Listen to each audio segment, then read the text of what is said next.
குழந்தைங்க ஸ்வீட் கேட்டாங்கன்னா மிஸ் பண்ணாமல் இது மாதிரி செஞ்சு கொடுத்து பாருங்கள். ரொம்ப ஹெல்த்தியாகவும் இருக்கும், அதே சமயம் டேஸ்டியாகவும் இருக்குங்க. இப்போ இது எப்படி பண்ணலாங்கிறத பார்க்கலாம். மிக்ஸி ஜாரில் 1 கப் அளவுக்கு அவல், 2 டேபிள் ஸ்பூன் அளவுக்கு ரவை சேர்த்து கொரகொரப்பாக அரைச்சி எடுத்து வச்சுருங்க. 3 பழுத்த வாழைப்பழத்தை பொடியாக கட் பண்ணி எடுத்து வச்சுருங்க.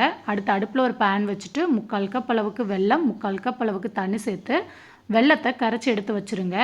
இப்போ அடுப்பில் ஒரு பேன் வச்சுட்டு 2 டீஸ்பூன் போல் நெய் சேர்த்துட்டு நறுக்கிய வாழைப்பழத்தை குழைவாக வதக்கிடுங்க. அது கூடவே 1 கப் அளவுக்கு தேங்காய் துருவலையும் சேர்த்து நல்லா வதக்கி விட்டுட்டு அரைச்ச அவல் பொடி, 1 டீஸ்பூன் ஏலக்காய் தூள் சேர்த்து 2 நிமிஷத்துக்கு நல்லா வதக்கிடுங்க.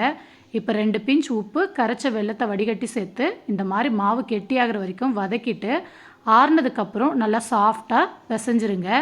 இப்போ மீடியம் சைஸ் உருண்டைகளாக உருட்டிட்டு குழிப்பணியார கல்லில் நெய் தடவிட்டு இந்த உருண்டைகளை பொன்னிறமாக பொரிச்சு எடுத்திங்கன்னா டிஃப்ரெண்ட்டான ஸ்வீட் ரெடி. மிஸ் பண்ணாமல் ட்ரை பண்ணுங்கள். மறக்காமல் நம்ம பேஜையும் ஃபாலோ பண்ணிக்கோங்க. பாய்.